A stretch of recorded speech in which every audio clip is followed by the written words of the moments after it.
What is your current dividend policy and what does it look like going forward? So we do distribute 100% of the distributable income at the moment to our unit holders. So we would look to continue to do that going forward. And that's supported by the strength of our portfolio and certainly the strong customers that are servicing it. What about acquisition of new properties? How's that shaping up in the coming quarters? Because I look at your overall portfolio, I think it currently stands at about 6.8 billion Singapore dollars. And so what are the plans in terms of building your asset base from here?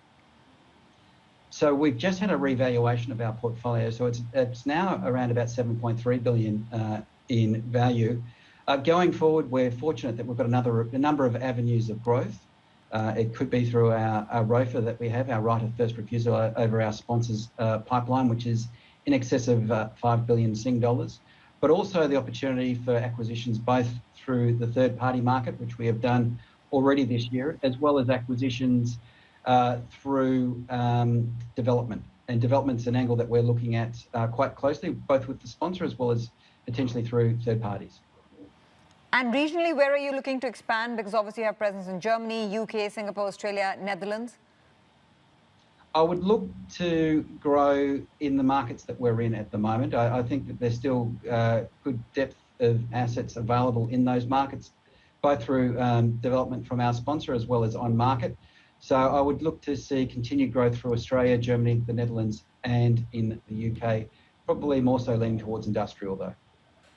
What is the biggest risk to your mind, Rob, as we come out of the pandemic? You know, obviously logistics, like you said, has been a key beneficiary, given the online boom, the e-commerce boom that we've seen. Supply chains are getting disrupted. That's adding to inflation. Give us your key challenge that you foresee to be really the disruptor for the sector as we get into the phase next. I would see the key challenge being obviously what's happening to the cost of debt. Obviously, we have seen some movement in debt in the last, say, 6 weeks or so. So that's something that we're keeping our eye on.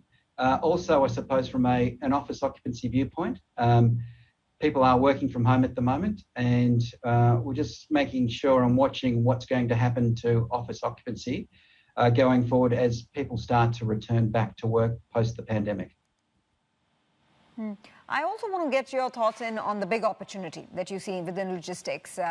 I know you highlighted that your portfolio base and your portfolio value has gone up significantly now, in excess of 7 billion Singapore dollars. But do you think that 2022 would be more exciting than 2021 versus 2020?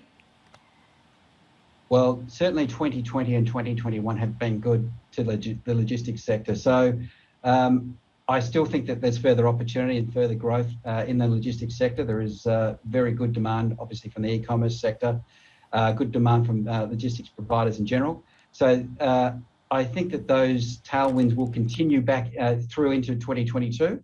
But I do also see that there's opportunities for our existing office stock and improved occupancy going forward as the office market improves. And I do anticipate that happening in the markets that we're in.